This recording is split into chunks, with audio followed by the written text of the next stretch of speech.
que van a ir aparte de la asignatura propiamente dicha, porque ya sabéis que la formulación de orgánica es algo que ya en primero de bachillerato tenéis que conocer. En selectividad no se os exige un conocimiento muy profundo de la formulación en química orgánica. Yo voy a basarme para las explicaciones en estos apuntes que tenéis aquí, que no son míos, ¿vale? Yo no soy el autor. El autor es el Departamento de Física y Química del Instituto Ruiz Gijón, que es un instituto de Utrera, en la provincia de Sevilla, pero son unos apuntes de tanta calidad que me he decidido a utilizarlos, ¿vale? Para daros la clase. También lo subiré, aunque yo creo que tenéis las fotocopias desde el año pasado, pero yo os lo voy a subir también a la página de la Classroom en formato PDF por si alguno se los quiere descargar. La formulación y la nomenclatura de química orgánica es la que se dedica a los compuestos del átomo de carbono. El átomo de carbono tiene una característica muy especial y es que se puede unir con él mismo para formar cadenas de carbono.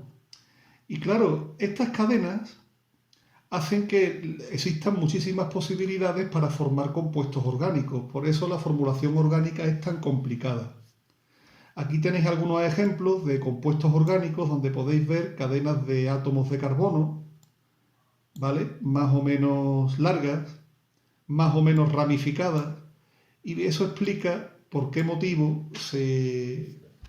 existe tantísima cantidad de compuestos orgánicos. Volvemos otra vez a la primera página y os cuento que en la formulación orgánica existe lo que se llama el concepto de grupo funcional. El grupo funcional es un conjunto de átomos que aparece en una molécula orgánica y que define, la existencia de ese grupo de átomos define qué tipo de compuesto orgánico es el que estamos mirando.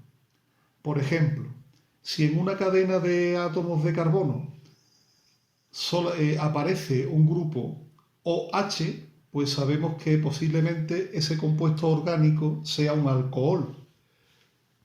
Por lo tanto, ese grupo de átomos OH es lo que se llama el grupo funcional. Los compuestos orgánicos se dividen tradicionalmente en tres grandes grupos, que son los que yo voy a utilizar para dar las explicaciones, ¿no? Aunque esta división es un poco simple, después veréis que la cosa en realidad es un pelín más compleja. Básicamente hay tres tipos de compuestos orgánicos. Los hidrocarburos o compuestos hidrogenados son los que solamente tienen carbono mezclado con hidrógeno, no hay nada más. Vamos a empezar a explicar la formulación por ellos. En segundo lugar, están los compuestos orgánicos oxigenados o compuestos con oxígeno.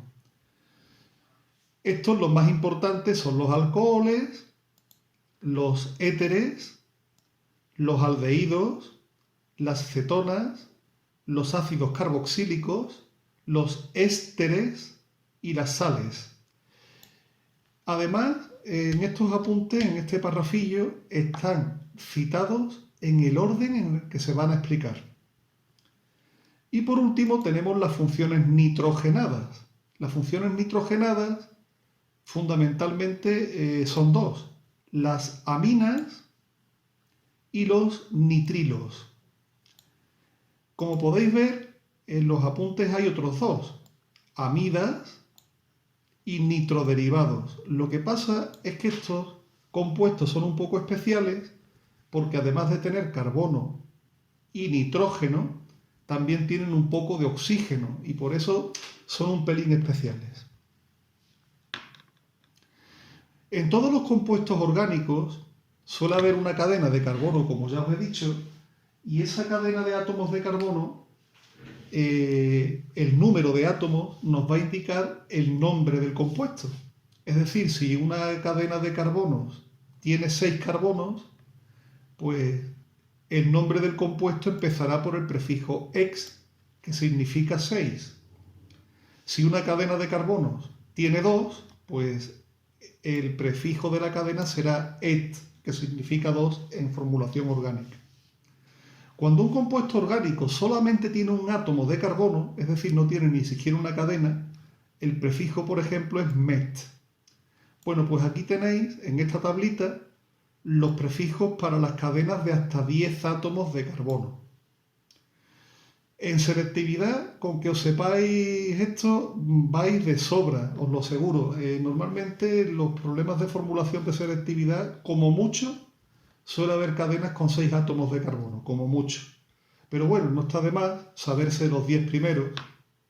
En estos apuntes del Ruiz Gijón, pues os van a enseñar los alcanos hasta el número 20, ¿no? El eicosano. Pero eso ya sería pasarse mucho porque, sería muy improbable que os vayan a preguntar en selectividad cadenas tan largas. Y con esto pues termino la primera clase. Van a ser clases que voy a intentar que sean muy cortitas, las de formulación. Y ya en la siguiente vamos a ir hablando de los primeros hidrocarburos. Pues hasta la siguiente clase y un saludo.